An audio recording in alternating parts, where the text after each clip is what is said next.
Good day. Hello, everyone. Thank you so much for joining us. Our webinar will begin shortly.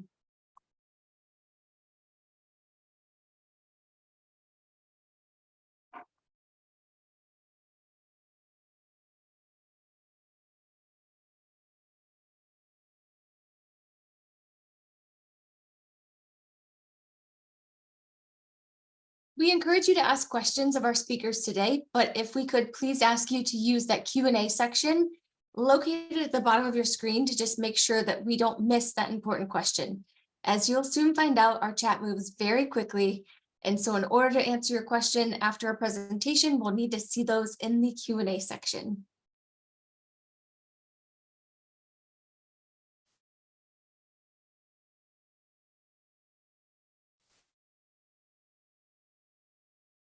Good day and hello everyone. Welcome back to our event called HRCI Insights. These are episodes that provide insights on current HR services, developments, and technologies. Thank you so much for joining us today. I do have a couple of housekeeping items before we introduce our speakers. This is an interactive session. Please use the chat box to talk amongst yourselves. Tell us where you are tuning in from, and if you have any questions for today's speakers, please use the Q&A section at the bottom of your screen. The chat is also a very great way to expand your professional network and to learn from each other. But please ensure you keep all comments professional and respectful. Any bad actors will be ejected. Also, we want HRCI Insights to be accessible to everyone, so we have closed captioning running. If you do not need this resource, please click on Show Captions across the bottom of your screen and then choose Caption Options to hide subtitles. If you're new to HRCI, we welcome you. If you're a returning attendee, we are so glad that you can join us again. We always encourage you all to bring a friend next time, whether they are certified or not. We'd love for you all to continue learning with us. My name is Megan Hayes, and I'm the Director of Corporate Sponsorships here at HRCI. Today's topic is a highly requested one. It is Beyond Reviews, Building a Culture of Continuous Feedback. I'm very pleased to introduce our lead speaker, David Brown, who will introduce the rest of our speakers for today. Welcome to you all. Thanks so much for joining us. Thank you so much, Megan, and hello, everyone at HRCI. We are very excited to be back with you all for another webinar this year. My name is David. I am on the marketing team here at Bonusly. You may recognize my face from a few other webinars that we've done previously. But like Megan mentioned, we are really excited for today's webinar. If this is your first webinar with us, we love to do ours Q&A style and make it really interactive and engaging, like Megan mentioned. And so we have a handful of questions that we'll go through with both of our speakers today on the topic of feedback. And then we'd love to hear from you all. So if you have any insights to the questions, anything that resonates with you all, anything that you feel relevant, please put it in the chat. That's one of our favorite things about the HRCI audience, is just watching the chat move, like Megan mentioned, so quickly during the webinar. But then at the end, we will save some time for Q&A. So please, like Megan mentioned, use that Q&A box, and we will save some time at the end. But like I mentioned, my name is David. I've seen a few other fellow Floridians in the chat today, but I'm calling from Jacksonville, Florida. Usually very sunny, but today very rainy and stormy.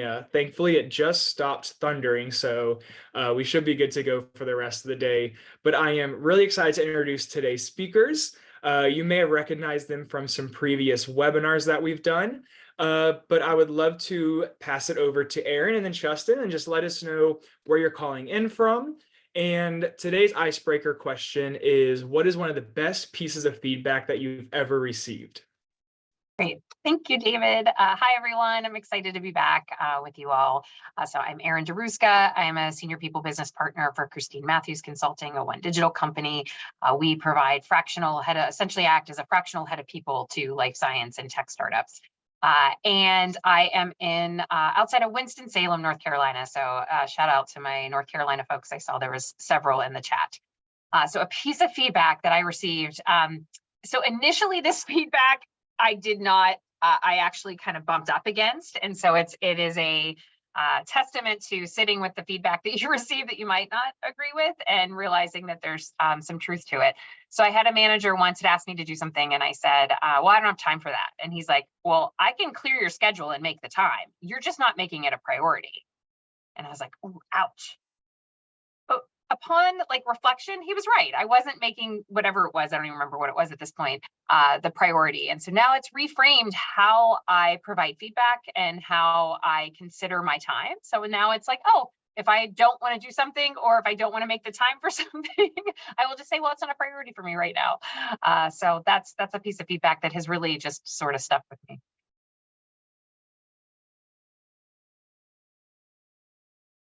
Awesome. My name is Justin Green, and I am here in Los Angeles. I saw in the chat someone out in Redlands put the temperature 73 degrees, and I love that. Shout out to Southern California weather. So piece of feedback. I was debating between a few pieces of feedback. One's a little more embarrassing than the other, so I'm going with the less embarrassing one, but the tougher pill to swallow for sure.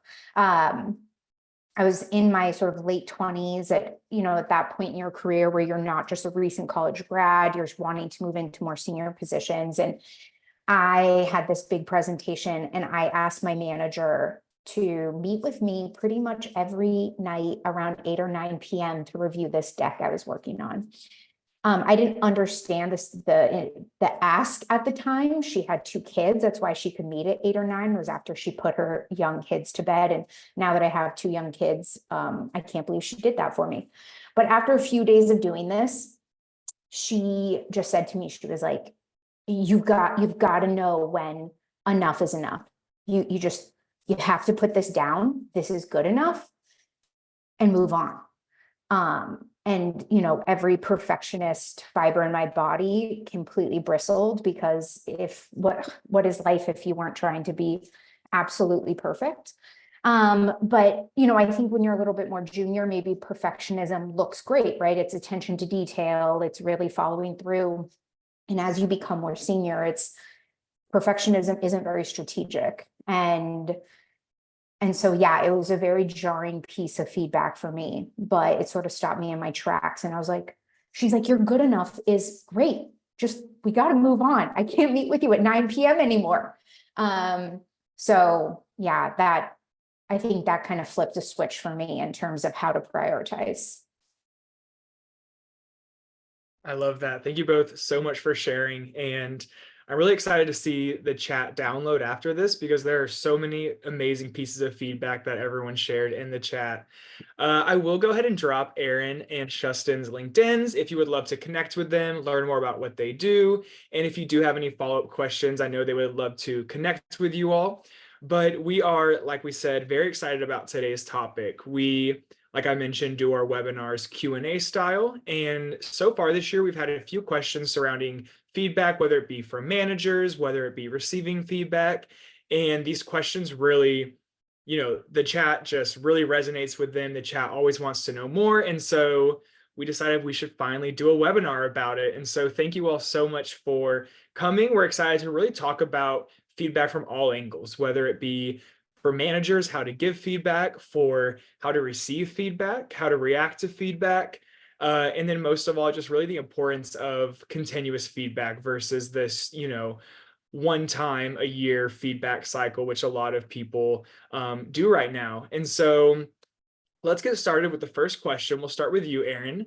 But how can we approach feedback with, a more open mind and effectively communicate when we may disagree with the feedback? Yeah, I mean, first and foremost, we need to reframe feedback. So you should only be giving feedback either to help someone improve or to redirect the behavior, help them improve, help them reinforce the positive behavior. So that's sort of, to me, like the foundation, and that, your feedback needs to be coming from a place of caring and wanting the person to succeed. I sometimes see that people want to give feedback of you're not doing it the way I would do it. And to me, that's not the way to give feedback. So your way is your way. And there are other ways to be successful. So I often will coach managers in my business partner type role to focus on the outcome, not the process. Now, sometimes you might need to talk about the process, right? Particularly if they're burning bridges and not building bridges, or if they are causing harm. So in that case, yes, please talk about the process. But a lot of times it's just that the person's doing something in a different way than you would personally do it. So we have to resist, really like pull back, resist that urge to, give that feedback that's more about you than it is about them. So that's sort of my foundation and base layer. I also go to setting expectations and goals up from the start. So making sure you're setting proper expectations, that you're providing regular feedback, that you're having regular one-on-ones. And in those one-on-ones, you're giving feedback to people. So then feedback's not an event, right? I'm giving you feedback every week when we meet, or every other week.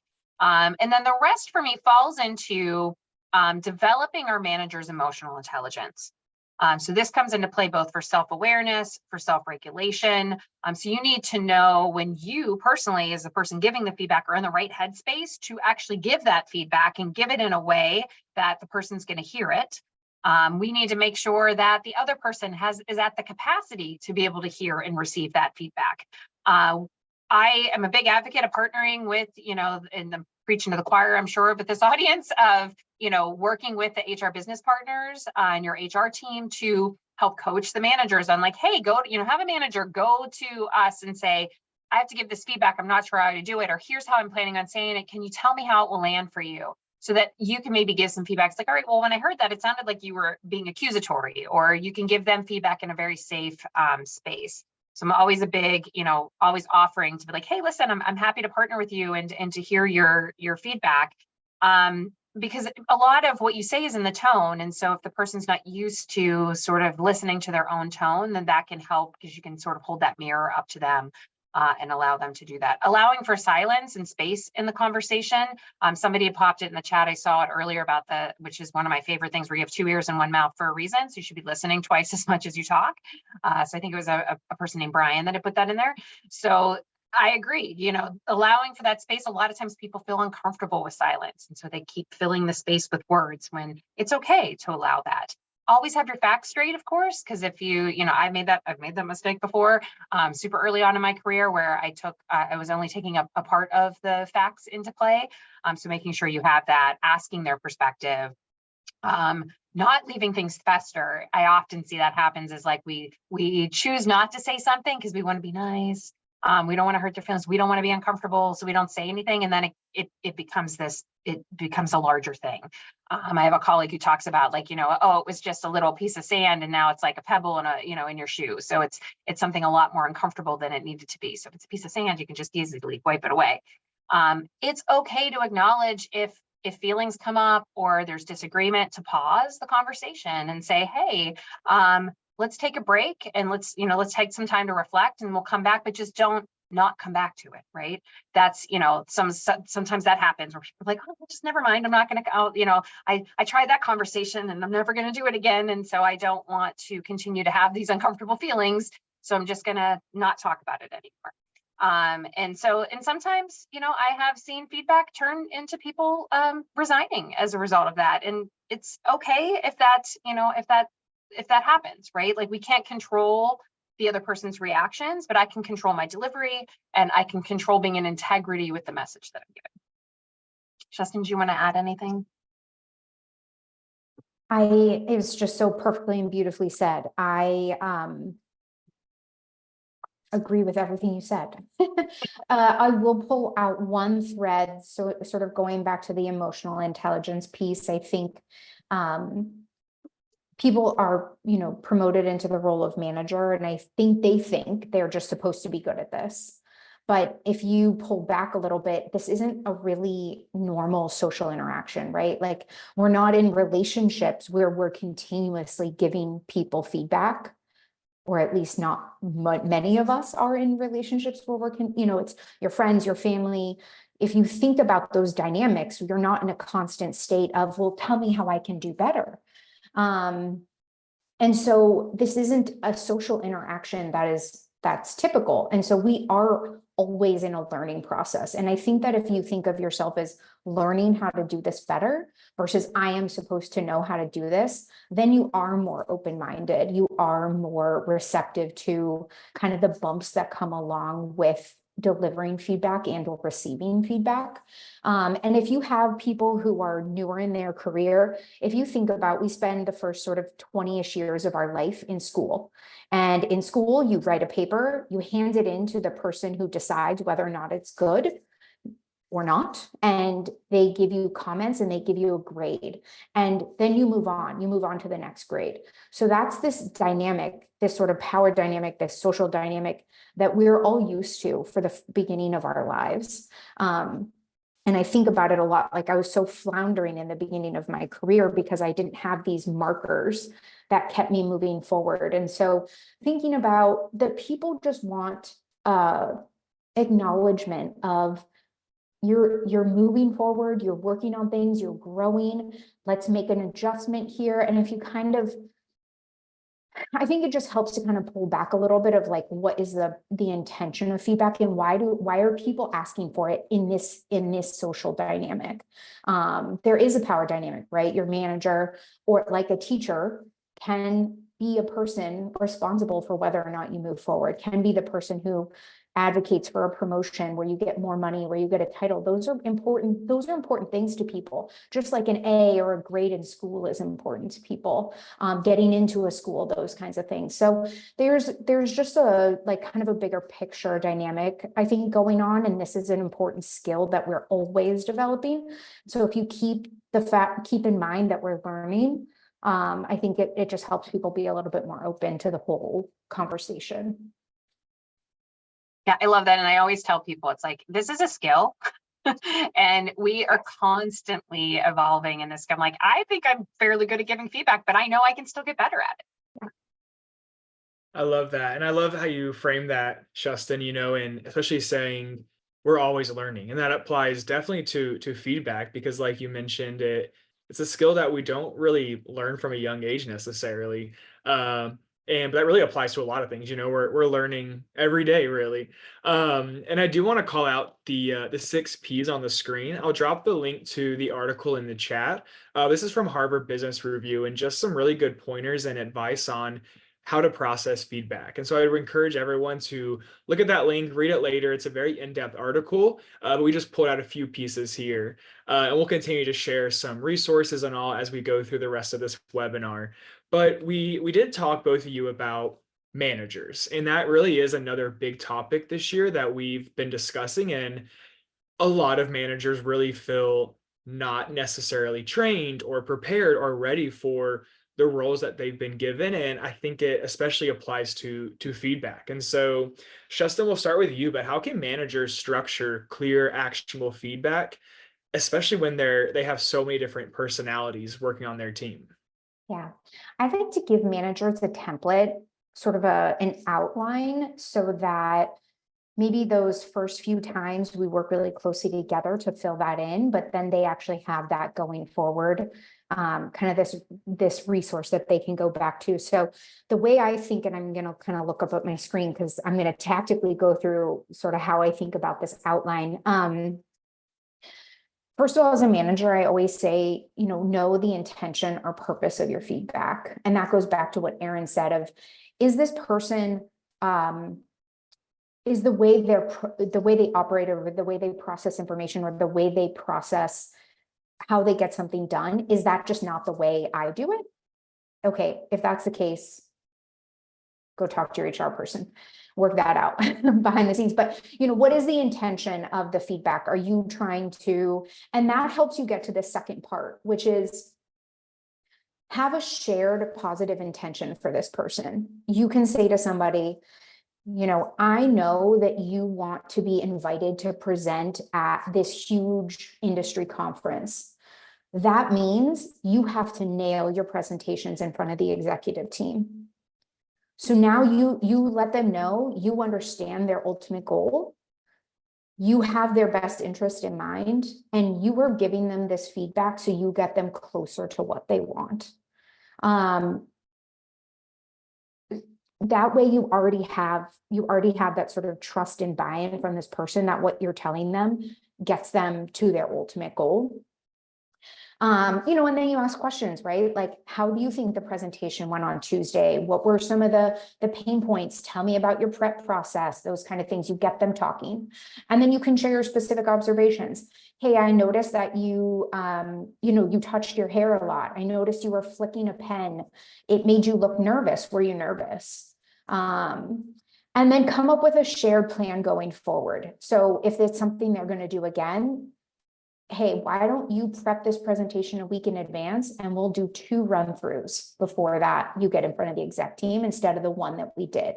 So they feel like, okay, here's the feedback, but here's our plan of attack. Here's our action plan going forward to get you to where you ultimately want to go. And then, of course, the different personality types, this is so challenging. You're just going to have to learn how to be comfortable with the way people react to feedback. So some people shut down, some people get defensive, some people try to comfort you. That always startles me. That always kind of jars me. But people are going to have their own process. So I always say at a less intense point, maybe in a more sort of conversational one-on-one, you can talk to somebody. How do you process feedback? Are you somebody who hears it, needs to sit with it, and we need to talk about it again? Are you somebody who hears it, says, okay, please don't ever bring that up again? I will correct this. So get to know the way someone processes so you don't have your own sort of reaction to what they do, and then just get comfortable being uncomfortable with whatever someone just kind of brings your way. Tears, laughing, defensive. People do all sorts of things when they're uncomfortable, and it just is what it is. The main thing with that is you can't avoid in the future, because if somebody does something that makes you uncomfortable when you give them feedback, then managers tend to avoid giving that person feedback in the future, and we can't do that. So that's my only thing, is the different personality types, is being comfortable with the uncomfortable and then not letting that get in the way and having that manager avoid giving feedback in the future. You have to keep giving feedback in the same way to your team across the board, no matter how people react. And I think with that personality stuff too, our default is to want to give feedback the way we like to receive feedback. So we have to remember that might not be how the other person wants to receive feedback. So I love that you're like, ask people, like, how do you like to receive feedback? How can we process that? And there's been a lot of talk in the chat about the sandwich method, which I'm not a fan of. I have a colleague who that is the way she likes to give feedback. I tend to be like, just give it to me, I'll take it. Yeah. And so I remember having a conversation with her once where she's like, I'm trying really hard not to sandwich this. And I was like, yeah, please don't. Just tell me what do I need to do? You need to slow my roll? That's fine. Like, just tell me. Yeah, I'm like, bottom line up front. Tell me the bottom line up front, and then we can go into details, because as you're going through details, my bottom line that I'm making up in my head is way worse than it is. Sure. So bottom line up front, then we'll go into details so that I can, but yeah, you have to ask people. Also, it forces people to articulate how they process these things, which a lot of people haven't done.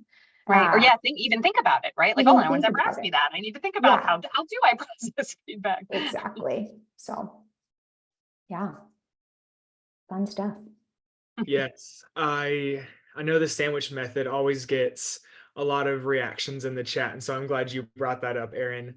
But Shustin, one thing you said that really resonates with us here at Bonusly, especially, is everyone's different. And you said you should really ask, how do you prefer feedback? And here at Bonusly, being a rewards and recognition platform, we really believe that recognition is a form of feedback, and albeit very positive feedback. And even for that, we always talk about how everyone likes to receive recognition different. And so even though we default to this social public feed, we have the ability to recognize private, because a lot of people don't want everyone to know what they're being recognized for. And so same way with recognition, it's everyone's different, definitely feedback. And that's where really those conversations come into play, those one-on-one times with the managers, because everyone is so different, whether it be generational differences, cultural differences, and that always relates to how they want to receive that feedback. And so I'm glad you brought that up.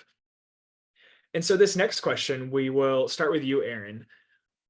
But we talk about continuous feedback, and this really surfaced from a lot of the studies that we did here at Bonus Leaf for some blogs that we wrote about. A lot of times feedback only happens during performance reviews, and most times these performance reviews only happen once a year, if not twice. And so really switching that to this, what everyone calls continuous feedback. And so how can this culture of continuous feedback help improve employee engagement and development? Yeah, thank you. This is why I was like, I want a webinar because I'm like, this is just like where I want to live.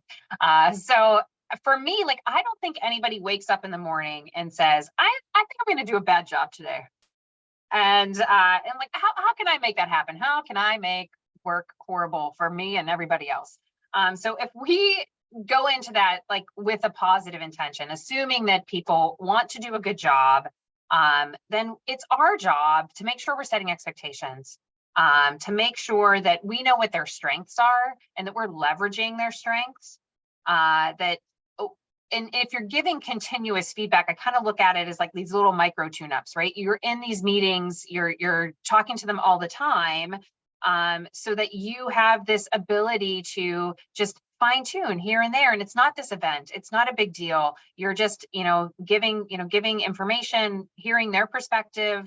And again, it's similar. It's like, it's just a little grain of salt, not a pillar of salt that you're dealing with. So we just, like, for me, it's like we need to get managers past the discomfort of giving feedback. What I tend to see sometimes is that managers gave feedback once and they had a bad experience because someone had some sort of emotional reaction. So they don't want to feel those feelings, particularly at work. And so they're just avoiding the conversation altogether. Or they're like, oh, I don't want people to not like me. So I think I'm being nice and kind by not giving feedback. Which is, to me, the actual opposite of that. I always say you're actually being unkind because you're allowing that person to continue to fail or continue to not meet expectations. So we don't want to evolve, like, ignoring an issue doesn't make it go away. And so again, if you're operating from a place where you want people to do a good job, and most people assume that no news is good news. And so if you're not giving feedback, they're going to keep doing what they're doing because they think they're doing okay. So we want to make sure that we are sharing with them both positive feedback, and being specific in the positive feedback. So going beyond just, hey, good job, and so I love Sarah just said, feedback's a gift. It may just be a gift you didn't put on your registry. And I normally say feedback's a gift no matter how it's wrapped. And some people are really bad at wrapping gifts. So I'm aligned with you, Sarah, on that. It just caught my eye. But if you're giving, corrective feedback, focus on the perception and the impact. So I just had to give feedback to someone recently as saying, like, this is how your communication is being perceived. I'm not saying that you are negative in your communication, but this is how other people are receiving and perceiving your communication. So it's, not have it be what that person's intent might not be that. It's, but that is how it is landing with other people. So then just sort of coaching and asking questions and listening more than you speak. Which I never get to do in these webinars, but providing that environment. So you're creating feedback that is not this big scary event, that it is something we're doing all the time, that people then seek it out, and that they implement that feedback, and that we're really coming from a place of wanting to help our people be the best that they can be. So, really seeing it about their development as they grow, and helps the company grow. Everything's all, aligned. If you're giving this ongoing feedback, if you're doing a review once a year, twice a year, it's just that. It is a review of feedback you've already given. It is not new. It should not have new information. It should not have surprises, but it's really just a review of feedback we've given. And so sometimes in that review, that feedback we've been given, we're starting to see some implementation and some positivity, and we can say that. It's like, hey, and I'm seeing progress here. Or, hey, I gave you this feedback earlier in the year, and now it's not even an issue. Like, great job. And so really can then spend our focus of our time, particularly in reviews and stuff, on where do they want to grow and develop, and have better conversations to keep them more engaged. That's my perspective. Yeah, I think so. in the same way that I want employees to be able to articulate how they react or respond to receiving feedback, because everybody says they want it, right? But do they really want it? I also ask managers to really have a stance or a philosophy or a commitment of how they plan to deliver feedback. So some managers are more comfortable waiting for a one-on-one. They wait for that structured allotted time. Some managers are like, no, I'm going to pick up the phone. I'm going to call you right away. And for me, I have managers tell their team, hey, this is how I'm comfortable giving feedback. This is the parts that make me uncomfortable. But this is my commitment to you, right? I'm going to commit that I'm going to give you feedback in real time. And so that way you kind of put it out on the table as a manager. And you've also shared, like, this is what I usually do. I usually wait for one-on-ones because I like to prep, I like to sit with it. And so people know what to expect, and people are just more comfortable when they know what to expect. And so it's at this point, like, the waiting for the review thing should just not, that is not even, that's not a thing. That's not a thing we should do. So using your one-on-ones, or, I also, so will contradict myself a little bit here, I also don't want managers to be too reactionary, right? Like, if you're a manager and you find out your team member maybe did something that doesn't represent you well or represent the team well, I've seen managers, they lose it, right? And you don't want to be too reactionary with your team member. So if you need to talk about it with a colleague, or you need to talk about it with an HRBP, if you need to sit with it for a minute and just maybe wait till the next day. And I'm talking like hours and days. I'm not talking weeks. And so just really making sure that you're striking that right balance between not being too reactionary, preparing, but also delivering these messages in a timely manner. How odd is it to, 3 months ago, somebody mentioned this thing to me and now you did it again. Well, of course they did it again, because 3 months ago you should have said something about it. So, I really think as a manager, having a clear understanding of sort of your approach and communicating what your approach is super helpful. Yeah, and it goes back to that self-awareness, right? Like, and that self-regulation of being like, oh, now's not a good time for me to give this feedback. Like, Yes. I am having an emotional response, and Yeah. I should maybe wait. And the other thing, being open to our own feedback, right? And saying to someone like, hey, if there's feedback that I need, and modeling that for your employees, right? That you also are seeking feedback and are open to hearing it and making it a safe space for the feedback to be kind of both ways. Yeah.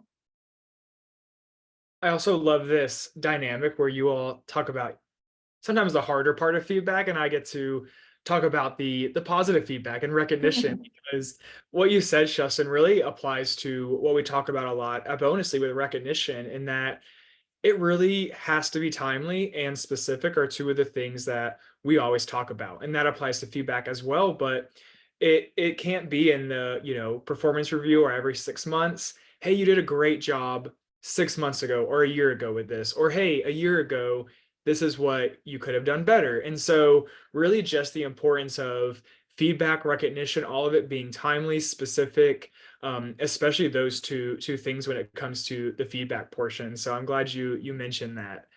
And Aaron, you kind of teased it, and I know there's been some talk in the chat about it, and we'll get to that, especially here in a couple questions. But that two-way street feedback. But before we get to that, we'll start with you, Justin. But let's discuss some of the roadblocks. So what are some of the most common roadblocks to starting, fixing, improving on this continuous feedback culture, and how can HR leaders especially overcome them?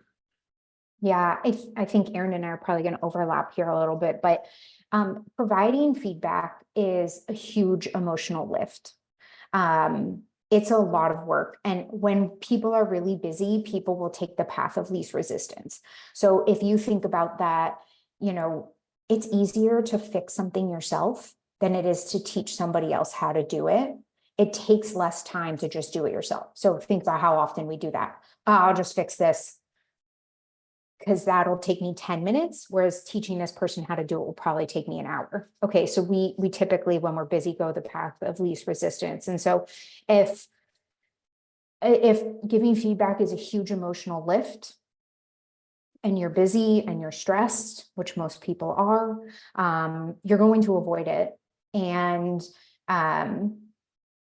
this is really where I'm going to make a shameless plug for HRBPs or people business partners.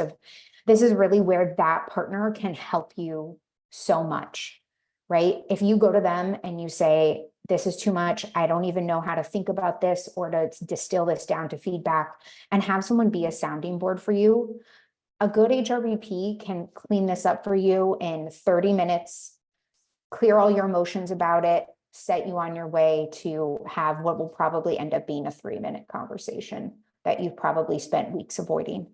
So yeah, just honestly, it's people's own emotions, I think, that get in the way, that are the biggest roadblocks. And so, how can we overcome them? I just always go back to managers have to take responsibility for taking incredibly good care of themselves. You are an emotional, whether or not you want to be, you are an emotional epicenter for a lot of people, and managing people is a huge emotional drain.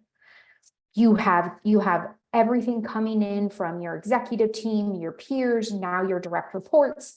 You're dealing with anything going on with their day-to-day, your own day-to-day. And so making sure that you model taking care of yourself, taking breaks, taking walks, whatever that looks like. I think self-care is thrown around a lot, but whatever that looks like for you to fill your cup back up so you can be emotionally available to have these hard conversations is going to be just a huge leg up for anybody who takes the time to do that.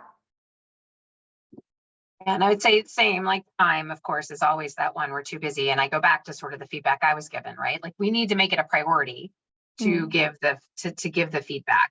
And to do it because it's a priority for the business, it's a priority for the relationship. And we also need to make sure that the managers are accountable for giving feedback to their employees. And then on the other thing I see is that people are afraid to give the feedback. Like, I gave feedback once, I don't feel comfortable, I don't want to do it anymore. And so, I love the phrase like nothing ever grows inside our comfort zone, right? So we have to get comfortable being uncomfortable to be able to share, but, making sure that we have a structure in place. Some people wrote about the SBI model, like that's a structure, right? So I have a structure that I can use to give feedback. I can practice, I can go through a training and learn how to give feedback. I can partner with my HR business partner or my people partner to be a sounding board and practice what I'm going to say before I actually say it. So giving them sort of that support so that they can go out and feel comfortable giving, they might never feel comfortable giving the feedback, but that they're at least putting themselves out there and being willing to give the feedback. Yeah, that's why I always say being comfortable, being uncomfortable. Because most people probably won't ever be comfortable with this. And so just being comfortable, being uncomfortable. Yeah, nobody loves giving negative, giving corrective feedback. Yeah. So, and I always say, like, particularly like if we're in a situation where we have to terminate somebody, I'm like, if I ever get to a point where I'm comfortable terminating somebody, I need to switch careers. Yes. Absolutely. And I will say this next question is a really important one. It's come up a few times in the conversation already from the both of you. The chat, people have asked about it. Even in the Q&A, we've seen a few questions, but really, how do we encourage this two-way street? Because like you both mentioned, managers also can be open to feedback from their direct reports. It's not always top down. And I mean, we talk about that with recognition, how it's also important for direct reports to recognize their managers. It's important for direct reports to recognize direct reports and ask for feedback from each other. And so we'll start with you, Erin, but how can we encourage this two-way street between managers and their employees? Yeah, and I see some people already putting it in the chat, which is psychological safety is where I'm starting from, because if you don't have that environment of trust and an environment of psychological safety, it's going to be kind of difficult to implement this. So I'd say even creating that space, sometimes we work in work environments that might not be psychologically safe, but that doesn't mean that we can't have that psychological safety on the team. Like, it is really up to the managers to create that environment. And that's probably a whole other webinar. But I definitely think that that is huge. And we also need to make sure that the managers have the facts. I love sharing a tool called the ladder of inference. You can Google it. And it really helps provide a framework for managers to know, like, okay, am I jumping to conclusions, or do I actually have all the facts about the situation? I'm a coach, and so I look at things from a coaching perspective as well. So making sure that your managers are trained in kind of a coach manager perspective, and that they're being curious and open and not just coming in with their mind already made up on what the situation was and what happened. So asking those open-ended questions and creating a dialogue with the employee. Because again, you're allowing that space for response, and you're allowing and sitting in that silence and not filling the space. Resisting the urge, this can be really tough, especially, a lot of us, we get into our roles because we're really good at what we do and we're fixers, right? So resisting that urge to want to jump in and fix the problem, but still be curious and look for a collaboration in a resolution versus like, I'm coming in and I'm telling you exactly, what you need to do. There's a time and space for that for some things, but for the majority of feedback, it can be a back and forth dialogue. I often like to start with asking the employee to go first. So if it's something, say we just finished an open enrollment as an example, saying like, hey, how do you think that went? And then asking them, is there anything you might do differently next time? So allowing them to reflect, to share their own thoughts on what they think. And you might find out that the feedback that you were going to give them, they already know.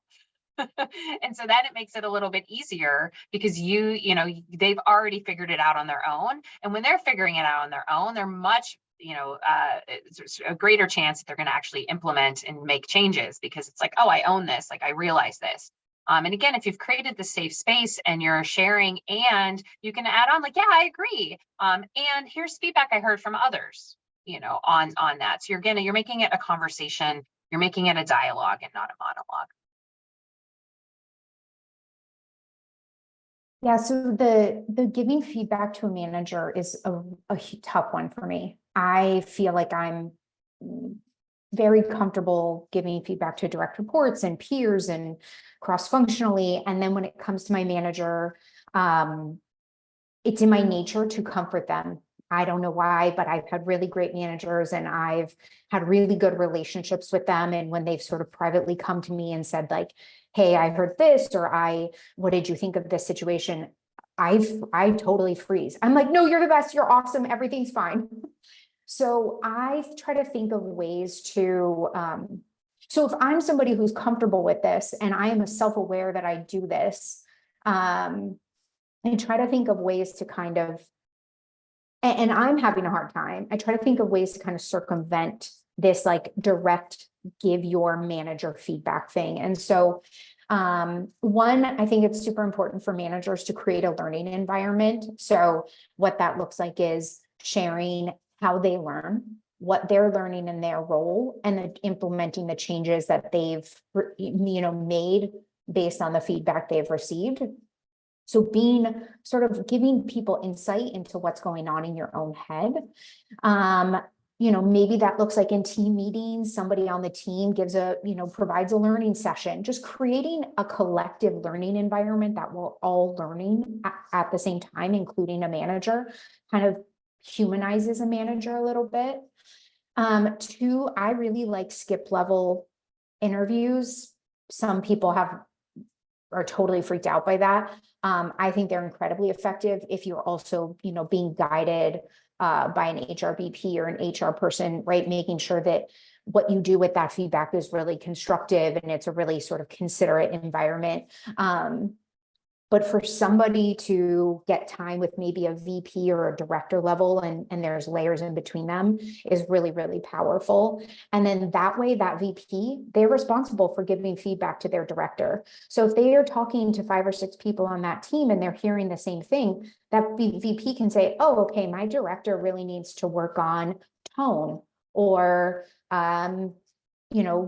presentation skills, whatever it is. And they're then responsible for helping guide that director in the right direction. The other thing I really like are postmortems or retrospectives after projects that are going to happen again. Once again, kind of levels the playing field, puts everybody on the same team. And I also like to lead them as an HR BP, right? So it allows that leader to participate as the group. So I'll facilitate the conversation, I'll take the notes, I'll sort of keep the conversation on track. So you kind of change the power dynamic a little bit in the room. But then that allows an environment of like, we're improving this project because we need, let's say open enrollment again, right? And we're going to do, because we need to do this again next year. And some of that, what comes up is, hey, we need to get buy-in from leadership 2 weeks earlier than we did this year. Okay, that's on the manager. That's on the leader of that team. Mark your calendar, leader. We need buy-in 2 weeks earlier. And then you can divide up the work of making it better for next year. Okay, John, you're gonna update our templates. Okay, Sarah, you're gonna mark your calendar to talk to leadership earlier than we did this year. And it just kind of makes it so that everybody kind of has an action. And less like, oh, Sarah didn't get that buy-in early enough. Just we're moving forward, we're working on it. And so that's kind of how I get around that, just sort of direct. I'm going to get, as a direct report, I'm going to give my manager feedback, because I don't think we can rely on that. I think it's too sort of, and it's an uncomfortable power dynamic. So. Absolutely. And to no surprise, we are running up on time, and I know we have quite a few questions in the Q&A, but I do know that Erin has a really powerful story for this final question from us. And so I will pass it to you, Erin, but how can feedback be used to help employees grow their careers within the organization? Yeah, I mean, to me, this is the whole point of giving feedback. So if you have somebody who wants to move up in the organization, and there's something in their way, like we want to tell them so that they can correct that, so they can grow in and reach their full potential.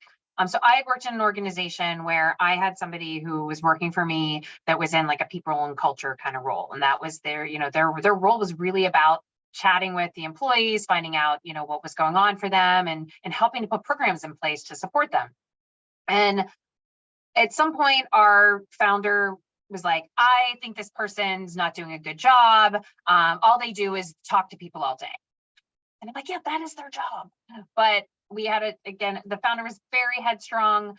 So I took, I knew saying anything or countering that was fruitless. So I ended up taking my employee out for a walk, and we went for a walk and we were chatting, and I said, hey, listen, I have some tough feedback I need to share with you. And it's feedback that I don't actually agree with, but it's feedback I need to give you nonetheless. And so we chatted about what was shared with me. And we together decided, well, okay, the founder's only in the office a couple times a week. So when the founder's in the office, be at your desk more. And so it's like, I know it seems ridiculous, but just do it. And so, again, it was a hard conversation for both of us. A lot of emotions and frustration around that. But, honest to goodness, a couple months later, we implemented this process. A couple months later, founder comes to me like, oh, this person's doing an amazing job now. Nothing changed except for her being at her desk a little bit more when the founder was in the office. And of course, I shared that feedback with her as well, of like, hey, like nothing changed, just this perception. But had I not given her that, I mean, she may have been let go in a couple, or may have been forced to let her go in a few months. So it's really, taking that step to give her that feedback, although it was uncomfortable for both of us, really helped turn around the perception that somebody had about her. So again, had I not given her that feedback, who knows? Yeah, she might not have been there. I know we can talk about this for probably 4 or 5 more hours. I feel like a part 2, but we will jump into the Q&A. And so before we get to that, we are going to launch a poll. Like we mentioned, Bonusly, we really believe in the power of positive, constructive feedback. All of it plays a very important role. And so if you want to see how Bonusly can help your organization really highlight these wins, celebrate the little big things and everything in between, and just see how it really comes together to really just engage your employees. Feel free to answer that poll. We'd love to talk to you more about Bonusly and give you a personalized demo. And we also would love to connect you with our speakers. And so I will share Aaron, Shustin, and I's LinkedIn's. We'll share it again at the end. But if there was anything in this webinar that you have a question about, you want to connect with both of our speakers, please do. I know that they would love to connect with you and keep the conversation going. Again, answer that poll if you want to see really how Bonusly can help you just create these high performing cultures. Answer that poll and we will reach out to you, and we will follow up with all of the links that we shared in this webinar. But with that, we have a little more than 10 minutes. So I'll pass it back to Megan, and I know we have lots of questions in the Q&A. Thank you, David. And I apologize for coughing while you're wrapping things up. I didn't mean No to. worries. I tried to get to the I can mute hear it. button, but couldn't do it. Really great presentation by all of you and such great feedback in the chat.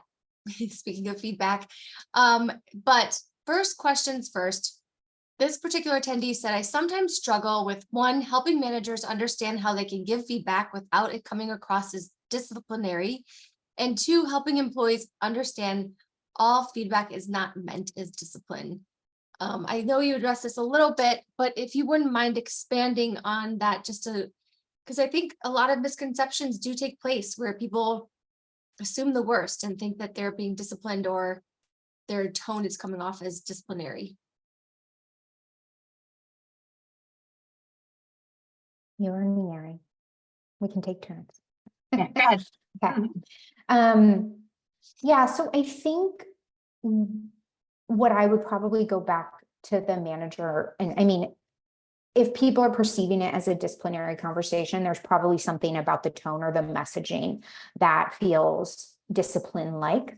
And so for me, that goes back to that shared intention of share the reason why you're providing the feedback, and then end with an action plan. So it doesn't just sit there left in the air. So, the shared intention of I'm sharing this feedback with you because of this goal or this thing I want for you and you want for yourself, really showing that you have their best interests in mind. And then honestly, call out some of the things you're feeling, like, I am feeling really frustrated. So if you are feeling frustration from me, like, you're spot on. Because I've already told you this like 3 times, and I don't know how else to say this. So, you don't have to like be this perfect performer. You can be emotionally frank with sort of what your experience is, and because whatever the person's feeling, you're probably feeling inside. And if you're nervous, you can say, I'm really nervous about giving this to you. I think you're fantastic, but I feel nervous about giving this to you, but I have to share this because I think it's important. And so clear the air, clear your nerves, clear your frustration, say it out loud. And then understanding that feedback isn't discipline. To me, this is you're not closing the loop, right? So if you just give this feedback and they're like, well, okay, what do I do now? Am I getting fired? Am I getting a warning? Am I in trouble? Who else knows? Like, think about all the wheels that are spinning in that person's head. So you just close the loop. You say, this is just between you and me. I haven't shared this with anybody. This is going to stay between you and me. I have total faith that you are, going to correct this, whatever it is. And so, going forward, this is kind of what I need to see.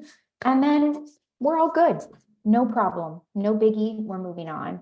So really setting that intention at the beginning and then really closing the loop of what this means for them, I think will kind of decrease some of that discipline vibe to the whole conversation. And to your point, but then if you're going to say move on, move on. Yes. Because sometimes people say I'm going to move on and then they don't. Absolutely. Yeah. Say what's true. Hey, you know what? I'm going to follow up with you in a couple of weeks about this. Hey, so-and-so is also going to talk to you about this because, Bob and I talked about this and they're also concerned. Just say what's true. Say what's actually going to happen next. Or, hey, Bob's going to talk to you about this because Bob got the same feedback a couple of years ago and has turned it around, and he's going to share his story with you. Exactly. So question for you both on a third part of that, though, is how do you manage a scenario where the people that you are speaking to do not agree with or even see your perspective of that feedback. I mean, it's hard, right? I mean, and I've certainly been there. And I think, Shastin, you had said it earlier about like somebody saying, look, oh, they say they want feedback, but do they really want feedback?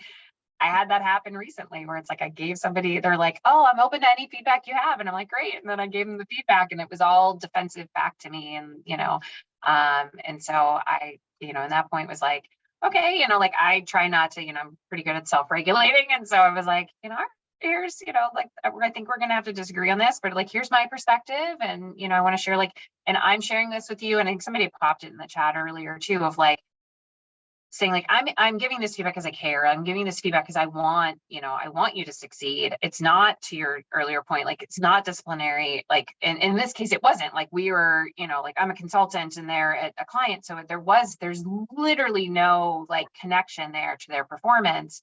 But for me, it's just how do you share that? I think some of it's just regulating it. You're going to have that. People aren't going to agree with what you have to say, but someone's like, you may not agree with this, but I have to give you this feedback. Or like, I think to the transparency of like, this is going to be in the way of like, here's what you want to be promoted, but this is going to stop you from doing that. I want this for you. So how can we work together? And some of it's just, again, I think I said it mine earlier, like sometimes then people just choose to leave and I can't control that. I do think people get defensive when for a lot of different reasons. One, it's their natural self-protection response when they feel like they're being criticized. Two, maybe it feels like a total incongruence with how they see themselves or their value system. And so usually when people get defensive, I'll just like, okay, let's talk about this for a second. What's coming up for you? What's making you feel defensive about this? People think something bad is going to happen when they receive this. They're building a case, right? They're getting defensive, like, because they're building a case. This isn't true because they think, that's going to be in a performance review. They're not going to get a promotion or going to get fired. Like everyone goes to the worst place. So what is it that is making you feel defensive about this? Like, and have people articulate, well, last time I got feedback at a last company, 2 weeks later, I was fired and I was totally blindsided. Okay, well, that's not going to happen here.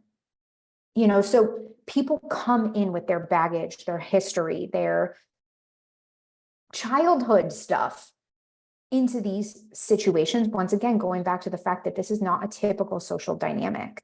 And now you're in this position of power and let's just use the phrase criticizing somebody or what feels like criticism. That is a scary situation. And so, some people's reaction is to be defensive, but like, okay, let's take a beat. Let's talk about what's making you feel defensive about this. So don't engage in the argument with them, but like, what this is clearly like upsetting you. Let's just like take a minute and talk about what part of this is upsetting you. Yeah, and someone popped in the chat, I really liked it, was like asking them like, what did you hear me say? Yes. Because what they heard you say might not be what you said. Yeah. So then you can help correct that. Yeah. Or the way you said it or how you said it, the tone you said it in may not have been the way you intended to come out. Yeah. How can team members effectively give feedback to each other and their managers, managing across and managing up, thinking about feedback outside of the traditional manager to direct report model? Shastin, do you want to take it?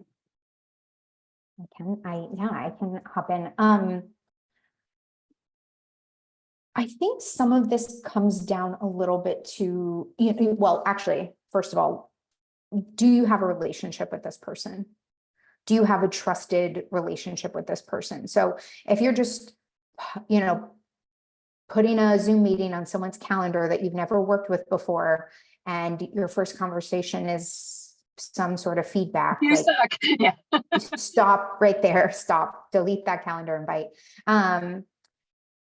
So, what does that relationship dynamic look like? And then always going back to what is the intention of the feedback and stating that intention. Hey, I want our teams to work well together.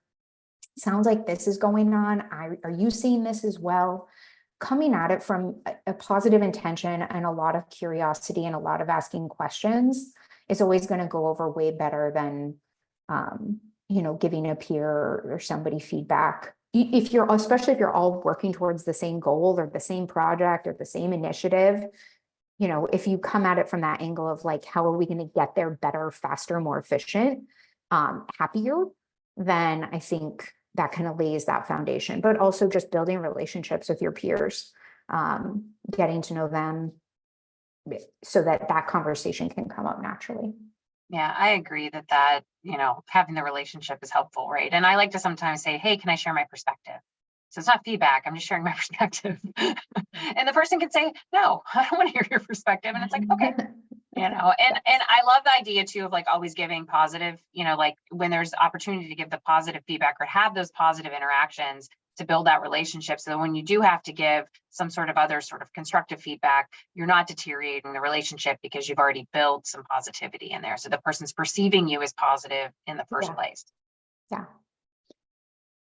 Fantastic. Well, I hate to say it, but the 10 minutes went by so quickly. I don't know how that happened, but really great presentation. And I think just based on the feedback and the comments we saw in the chat that you all might need to come back for part 2 of feedback. But again, wonderful presentation. Thank you all so much for joining us, and to our colleagues at Bonusly for this great webinar. And for those of you looking for the activity ID, it is 664897. Again, 664897. This has been approved for 1 HR credit. I will say to everyone in attendance, this replay will be available through the lobby. We also will be sending out an email, as we always do, within the next 24 hours with the replay link. And then you can always access it on the HRCI Insights landing page as well. So again, we will have this activated for the next 30 days. So please feel free to return back and watch it again, or also share it with your colleagues. Thank you so much to all of you for this great webinar. We hope you all have a great week, and thanks again. Thank you. Megan, thanks everyone. Take care. Thank you.